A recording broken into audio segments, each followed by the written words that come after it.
আমৃত্যু ভালোবাসি তোকে। লেখনীতে সালমা চৌধুরী। পর্ব 01। 7 বছর পর বাড়ি ফিরছে খান বংশের বড় ছেলে সাজ্জাদুল খান আবির।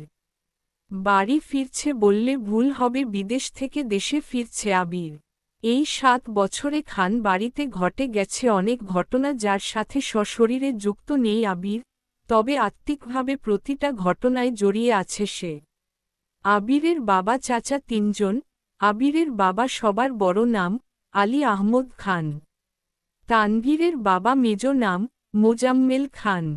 ছোট চাচ্চুর নাম ইকবাল খান। আবির তার বাবা মায়ের একমাত্র ছেলে।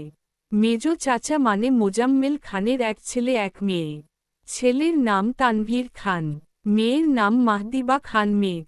ছোট চাচার এক মেয়ে এক ছেলে মিম আর আদি। এখনও তারা এলাকার যৌথ পরিবারগুলোর মধ্যে শ্রেষ্ঠ। বাড়ির সকলের প্রাণ যেন এক সুতোয় বাঁধা।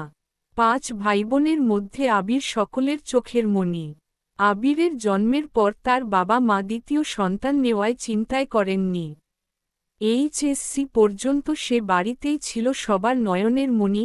আবিরের চাঞ্চল্যে মেতে থাকত খান বাড়ি, আচমকা যেন পরিবেশটা পাল্টে গিয়েছিল। 18 বছর বয়সে আবিরের হঠাৎ করে স্কলারশিপে বিদেশে পড়তে যাওয়া।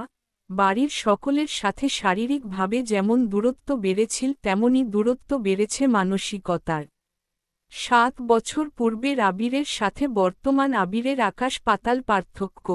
দেখেও যেন চেনার উপায় নেই। 6 ফুট লম্বা ছেলেটা, গায়ের রং শ্যামলা, গাল ভর্তি ছাপ দাড়ি, চুলের স্টাইল কোনো নায়কের থেকে কম না। তার ফ্যাশন আর লুকে যেকোনো মেয়ে এক দেখাতেই প্রেমে পড়তে বাধ্য। প্লেনে বসে আবির অবলীলায় ভেবে যাচ্ছে অতীতে ফেলে আসা স্মৃতিগুলো। সেই চাঞ্চল্যকর মুহূর্তগুলো এখন শুধুই স্মৃতির পাতায়। মাকে রেখে এসেছিল সেই যৌবনের প্রথম দিকে, যখন তার বয়স ছিল 18। সেই সময়ে মাই ছিল তার একমাত্র বন্ধু। আজ সে 24 বছরের যুবক। এতগুলো বছরের একটা দিনও বাদ যায়নি যে মায়ের সাথে ফোনে কথা বলেনি সে। বাড়ির সকলের সাথেই মোটামুটি কথা বলার চেষ্টা করেছে। ছোটবেলার স্মৃতিগুলো ভাবতে ভাবতে নিজের দেশে পৌঁছে গিয়েছে আবির। এয়ারপোর্টে আবিরের বাবা আলী আহমদ খান আর তানভীর দাঁড়িয়ে আছে। তানভীর সম্পর্কে তার চাচাতো ভাই আর বয়সে 2 বছরের ছোট, কিন্তু দুজন দুজনের বেস্ট ফ্রেন্ড আর কলিজার বন্ধু। তানভীর আবিরকে দেখেই দৌড়ে এসে জড়িয়ে ধরল। এই 7 বছরে একবারের জন্য ও বাড়ি ফেরেনি আবির। তবে প্রতিনিয়ত কথা হয় আবির তানভীরের। আবির তার আব্বুকে সালাম করে জড়িয়ে ধরে। তারপর বাড়ি ফিরে 3 জন। বাড়িতে যেন হৈ হৈ রই রই ব্যাপার। হবে নাই বা কেন? বাড়ির বড় ছেলে এত বছর পর বাড়ি ফিরছে। রান্নাঘরে বাহারি রকমের রান্নার ধুম পড়েছেন মা চাচিদের। হঠাৎ দরজায় আবিরকে দেখে সবার মধ্যে হইচই শুরু হয়ে গেছে। আবিরের আম্মু দৌড়ে এসে জড়িয়ে ধরলেন ছেলেকে। আবেগাপ্লুত হয়ে মাকে জড়িয়ে ধরল আবির। মমতাময়ী মাকে সেই 7 বছর আগে ছুঁয়েছিল, আজ এত বছর পর মায়ের ছোঁয়া পেল আবির। মা চাচিদের সালাম করল। সোফায় বসিয়ে ছেলেকে একের পর এক শরবত নাস্তা দিতে ব্যস্ত সবাই। এরই মধ্যে উদয় হল মিম আর আদির। মিমের বয়স 14 বছর। তার ছোট ভাই আদির বয়স মাত্র 10 বছর। আদি এই বাড়ির সবচেয়ে ছোট। আবির যখন দেশ ছেড়েছিল তখন আদির 3 বছর হয়েছে মাত্র। ভিডিও কলে দেখতে দেখতে ভাইকে সে একটু একটু চিনে। দৌড়ে এসে জড়িয়ে ধরেছে ভাইকে। আবিরও জড়িয়ে ধরেছে আদিকে। মিম ও আবিরের পাশে বসেছে, খোশগল্প করছে সবাই মিলে। আদি জিজ্ঞেস করছে, ভাইয়া, আমার জন্য কি এনেছ? একক উদ্ধৃতি চিহ্ন। আবির যেই না উঠতে যাবে মা চাচিরা উঠতে দিচ্ছে না। আগে শরবত খাবি, তারপর উঠবি। আবির তানভীরের দিকে তাকিয়ে বলল, ওই লাগেজটা নিয়ে আয় তো। তানভীর একটা লাগেজ টান দিতে যাবে, আবির আচমকা বসা থেকে দাঁড়িয়ে, এইটাতে ছুবি না। তানভীর সহ বাড়ির সকলেই যেন অবাক হয়ে গেল। আবির আবার ঠান্ডা মাথায় বলল, পাশের লাগেজটা নিয়ে আয়। তানভীরও তার কথা মতো লাগেজ নিয়ে আসলো। লাগেজ খুলে যে যার মতো জিনিস বের করছে আর জিজ্ঞেস করছে এটা কার, এইটা কার। আবির শরবত খেতে খেতে উত্তর করছে, আদির জন্য বিদেশি দামি দামি খেলনা, মিমের জন্য ড্রেস, কসমেটিক্স বক্স, মা কাকিদের জন্য অনেক গিফট, তানভীরের জন্য মোবাইল, একটা ল্যাপটপ, অন্যান্য গিফট আলাদা আরেকটা ল্যাপটপ আছে। মিম জিজ্ঞেস করছে, ভাইয়া এই ল্যাপটপটা কি তোমার? একক উদ্ধৃতি চিহ্ন। আবির উত্তর দেয়, না এটা মেঘের। মেঘের মা, হালিমা খান, জিজ্ঞেস করলেন, মেঘের ল্যাপটপ কি দরকার বাবা?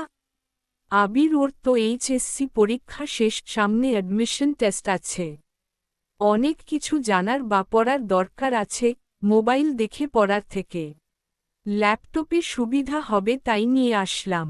মিমো আমার জন্যও নিয়ে আসতা একটা। আবির অবলীলায় হেসে উত্তর দেয়, তোর 18 বছর বয়স হলে তোকেও কিনে দিব, চিন্তা করিস না। একক উদ্ধৃতি চিহ্ন। মিম খুশিতে গদগদ হয়ে বলে, ধন্যবাদ ভাইয়া। বাড়ির হইচই শুনে ঘর থেকে বের হলেন ছোট চাচা ইকবাল খান।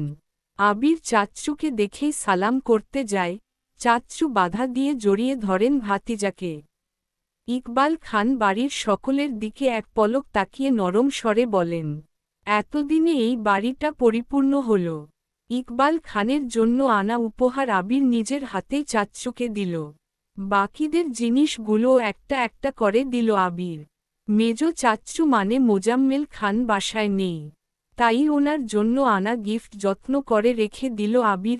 লাগেজে পড়ে আছে একটা বক্স যেটা রেপিং পেপারে মুড়ানো আর একটা শপিং ব্যাগ। আদি জিজ্ঞেস করল, ভাইয়া এইটা কার? আবির ল্যাপটপের পাশে বক্স আর শপিং ব্যাগটা রেখে উত্তর করল, এগুলো মেঘকে দিয়ে দিও, আমি রুমে যাচ্ছি। একক উদ্ধৃতি চিহ্ন। ইকবাল খান এক পলক সবার দিকে তাকিয়ে জিজ্ঞেস করলেন, মেঘ কোথায়? হালিমা খান উত্তর দিলেন, ও তো কোচিং এ গেছে, এতক্ষণে তো চলে আসার কথা। একক উদ্ধৃতি চিহ্ন। আবির বাকি দুইটা লাগেজ নিয়ে উঠতে চাচ্ছিল, হঠাৎ পিছন ফিরে মায়ের দিকে তাকিয়ে প্রশ্ন করল, আমি কোন রুমে থাকব?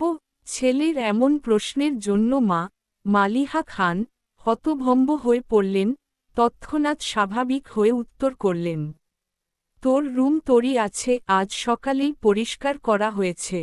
আবির কোনো কথা না বলে দুই লাগেজ নিয়ে উঠতে গেলে তানভীর এগিয়ে আসে, আমায় দাও, আমি নিয়ে যাচ্ছি। আবির একটা লাগেজ তানভীরের দিকে এগিয়ে দেয়, নিজে আরেকটা লাগেজ সযত্নে নিয়ে সিঁড়ি দিয়ে উঠতে থাকে। ততক্ষণে দরজা এসে উপস্থিত হয় এই বাড়ির বড় মেয়ে মাহদিবা খান মেঘ। মিম মেঘকে দেখে দৌড়ে এসে বলে, আপু আপু, আবির ভাইয়া এসেছে। মেঘ সিঁড়ি দিকে তাকায়, লম্বা স্বাস্থ্যবান সুপুরুষ দেহি একজন হাতে লাগেজ নিয়ে সিঁড়ি দিয়ে উঠছে, শুধু পিছনটা দেখা যাচ্ছে। মেঘ ভিতরে ঢুকে সবার হাতে গিফট দেখে এদিক সেদিকে তাকায়। ততক্ষণে আবির নিজের রুমে চলে গিয়েছে। মেঘের মা, হালিমা খান, মেয়ের দিকে এগিয়ে এসে বলেন, তোর জন্য গিফট এনেছে। মেঘ তাকিয়ে বলে, কি গিফট? হালিমা খান চোখে ইশারা দিলেন, সোফায় রাখা ল্যাপটপের দিকে চোখ পড়ে মেঘের।